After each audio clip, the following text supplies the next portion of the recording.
इतना नकारा प्रधानमंत्री कभी आपने देखा है क्या? इतना आवारा प्रधानमंत्री आपने देखा है क्या? जिन लोगों ने प्रधानमंत्री बनाया है वही तो सड़क पे बैठे हुए हैं।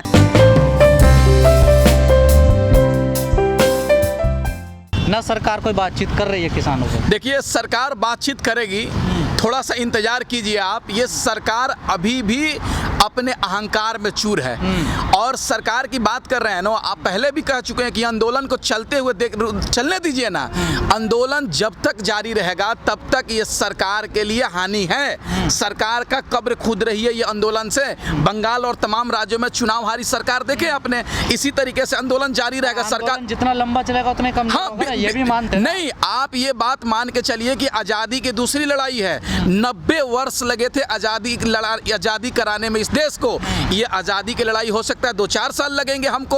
और उनसे भी कहना चाहते हैं हम, जो लोग कहते थे कि मोदी जी का 56 इंच का सीना है, तो सुन लीजिए, इस देश को चलाने के लिए सीने की ज़रूरत नहीं, दिमाग की ज़रूरत है। हमारे प्रधानमंत्री का दिमाग में क्या घुस गया है भूसा, पता नहीं चल रहा है कि अभी भी देश का अन्नदाता भगवान सड़क पर है लेकिन सुनने को कोई तैयार नहीं है। मोदी जी, अभी भी मौका है, अहंकार को छोड़िए और किसानों की मांग पूरी कीजिए। एक बात सुनिए ना, आपने देखा होगा आंदोलन किसान किस तरीके से मीडिया वाले बदनाम कर रहे हैं किसानों का कि ये महामारी बढ़ रही है फिर भी किसान बैठे हुए हैं। तो मैं पूछना चाहता हूं मोदी जी से, अगर महामारी बड़ी है तो किसानों की मांग पूरी कर दीजिए, किसान अपने अपने घर चले जाए। किसी का खुशी नहीं है कि बॉर्डर पे बैठे इस महामारी में, इस पेंडेमिक में घर परिवार छोड़कर हर कोई अपने अपने घरों में छिपा हुआ है। कौन चाहता है यहाँ पर रहने के लिए? सरकार कहीं ना कहीं देश के किसानों को मारना चाहती है।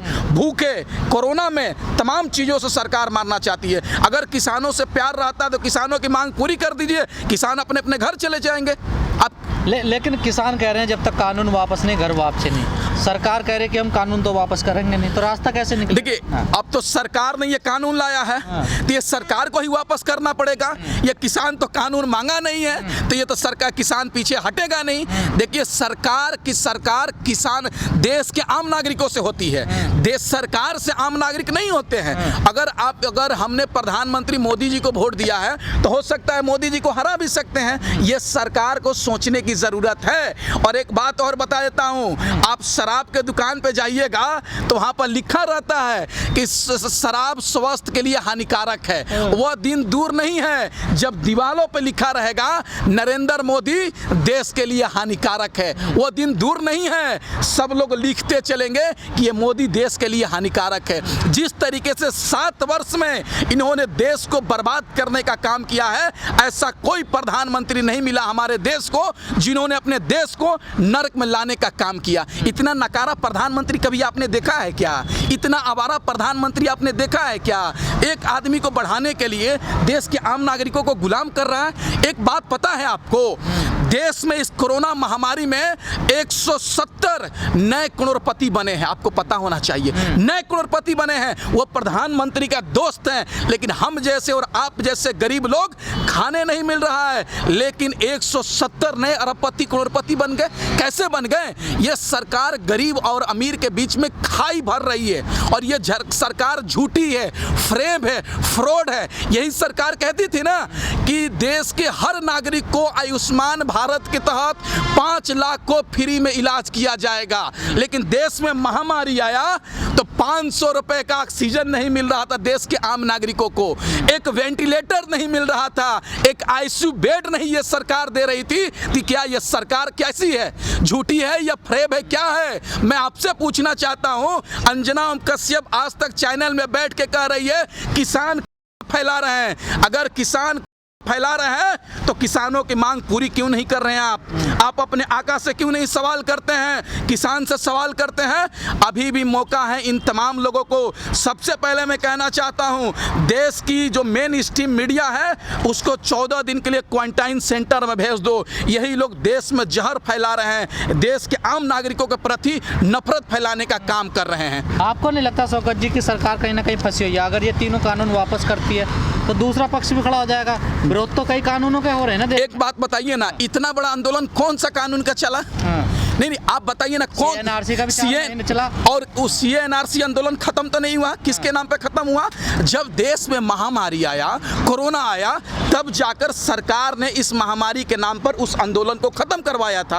अब बताइए, जो कानून की बात कर रहे हैं वो भी कानून देश हित में नहीं है, देश का विरोधी है, संविधान विरोधी है, गैर लोकतांत्रिक तरीके से ये सरकार के द्वारा कानून लाया गया था। उस सरकार को देश के आम हित में सोचकर ये कानून नहीं लाया गया था, बल्कि चंद लोगों को फायदा पहुंचाने के लिए ये कानून लाया गया था।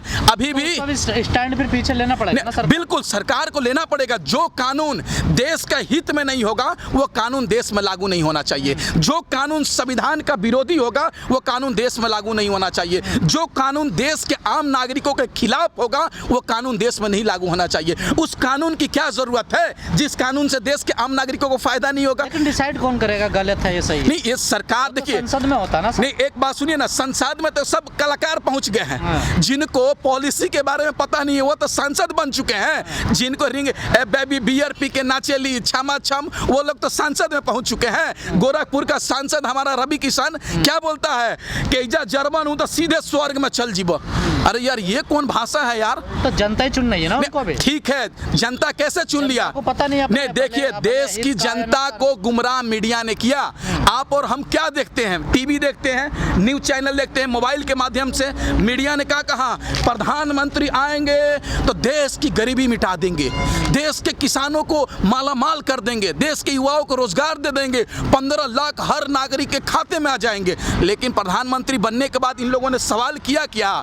यही रामदेव बाबा बैठा हुआ है जो पतंजलि का सामान बेचकर राजा हो गया, 2014 से पहले कहता थे कि काम धाम छोड़ो, योग करो, योग करो। लेकिन जब देश की जनता काम धाम छोड़ दी, योग करना शुरू किया, तो ये क्या किया कि देश की जनता को योग कराने लगा और ये काम धंधा शुरू करके पतंजलि का सामान करोड़ों में बेचने लगा। और वही आदमी देश के डॉक्टरों को गाली देने का काम कर रहा है। वही आदमी देश के जो डॉक्टर, मान लीजिए सही 100% डॉक्टर सही नहीं है, लेकिन 80% 60% अभी भी डॉक्टर अपनी जान को बिना परवाह किए गंभीर बीमारी का इलाज कर रहे हैं। पर कई लोग समर्थन भी कर रहे हैं बाबा रामदेव। अरे बाबा, नहीं, समर्थन तो गोडसे का भी लोग करते हैं जो हमारे देश के महात्मा गांधी बापू को मार दिया। समर्थन तो उसके भी करते हैं प्रज्ञा ठाकुर आतंकवादी का। समर्थन तो उसका भी होता है बलात्कारी सिंगर का। समर्थन तो उसका भी होता है आसिफा के रेपिस्ट को बचाने के लिए। समर्थन तो योगी जी का भी होता है जिनके शासन काल में लाशों को नदियां में फेंकी जा रही है। आपने वीडियो देखा होगा, गंगा मां कहते थे, मां ने गंगा मां ने बुलाया है, लेकिन गंगा मां ने गवाही दे दिया कि ये सरकार निकम्मी सरकार है। उनके साथ शौकत जी, सरकार में इतनी सारी खामियां हैं, तो इनसे छुटकारा कैसे पाया जाए? सरकार नहीं, छुटकारा देखिए, कहा मशहूर एक नेता ने कहा था कि जनता 5 वर्ष का इंतजार नहीं करती है। आज 5 वर्ष का हम चुनाव का इंतजार नहीं करेंगे, बल्कि सरकार की गलत नीतियों का विरोध करेंगे, सरकार को उखाड़ फेंकने का काम करेंगे। चुनाव तो आने दीजिए, विरोध तो कर ही रहे हैं, लेकिन बिल्कुल फर्क क्यों नहीं पड़ेगा? बिल्कुल सरकार को फर्क पड़ेगा भाई। आप जाके सरकार से तो मोदी जी से एक बार मिल लीजिएगा, उनसे सवाल कीजिएगा, किसान आंदोलन कर रहे हैं उनके बारे में क्या कहना चाहते हैं। एक शब्द नहीं मिलेगा उनको जुबान से निकालने का। जिन लोगों ने प्रधानमंत्री बनाया है वही तो सड़क पे बैठे हुए हैं। हम ही ने तो प्रधानमंत्री को वोट देकर मोदी जी को बनाया था। उनके सड़क पर बैठने से नुकसान ही है। एक बात सुनिए, ये जो लड़की जा रही है कार में बैठकर, उससे पूछिएगा मोदी जी के बारे में क्या कहना चाहती हैं, तो कहेगी नो कमेंट। वो जान रही है कि मैं अमीर हूं, कांग्रेस आए बीजेपी आए हमको कोई नुकसान नहीं होने वाला है। गलत नीति से, गलत पॉलिसी से और गलत प्रधानमंत्री से, झूठे प्रधानमंत्री से इस देश के आम नागरिकों को, गरीबों को नुकसान होता है। आज देख लीजिए ना, गरीब के और अमीर के बीच में कितनी खाई बढ़ चुकी है। कोई BMW कार से घूम रहा है और कोई पैदल चलने पे मजबूर हो रहा है, 3000 का साइकिल पर चलने पे मजबूर हो रहा है। ये सरकार को सोचना चाहिए ना। ये सरकार, मैं MA किया हूं, मेरा योग्यता के अनुसार रोजगार नहीं मिल रहा। किसान अपने दिन रात मेहनत करके धान उगाता है, 1860 रुपये बिकेगा, लेकिन वही अडानी और अंबानी का ताजमहल चावल 100 रुपये किलो बिकेगा। यह सरकार को सोचने की ज़रूरत है, सरकार को सोचना होगा। वही मोची जब जूता बनाएगा तो 40 रुपया कोई नहीं खरीदेगा, लेकिन वही कंपनी जब बाटा निकालती है, टाटा निकालती है, श्री लेदर निकालती है तो 3000 का जूता बेचने का काम होता है। ये सरकार को सोचना होगा। ये सरकार पॉलिसी बनाती है। सरकार जब सत्ता में इसलिए बैठाए हैं कि सबको नज़र से देखेगी, लेकिन ये सरकार देख रही है क्या? देख रही है क्या? हम यही कहना चाहते हैं कि देश की जनता जागेगी और ये सरकार को उखाड़ फेंकने का काम की है। एक बात सुनिए, जब देश का पूर्व प्रधानमंत्री पंडित जवाहरलाल नेहरू जी के पास विजन था, योजना था देश चलाने के लिए, लेकिन मोदी जी के पास टेलीविजन है। शाम को आएंगे, रो देंगे, सारी पाप धुल जाएगा और देश की जनता भावुक हो जाएगी। भावुक करने से देश नहीं चलेगा, देश पॉलिसी से चलेगा। देश नीति और नियत दोनों साफ करने से काम चलेगा। देश के आम नागरिकों के बारे में सोचने पे चलेगा। रोने से देश नहीं चलता है। और यही 2014 से पहले कहते हैं कि कुछ लोगों का काम है रोना। अरे भाई, तुमसे बड़ा डरपोक रोने वाला कोई प्रधानमंत्री मिला क्या हमारे देश को? इतना बड़ा डरपोक प्रधानमंत्री मिला क्या?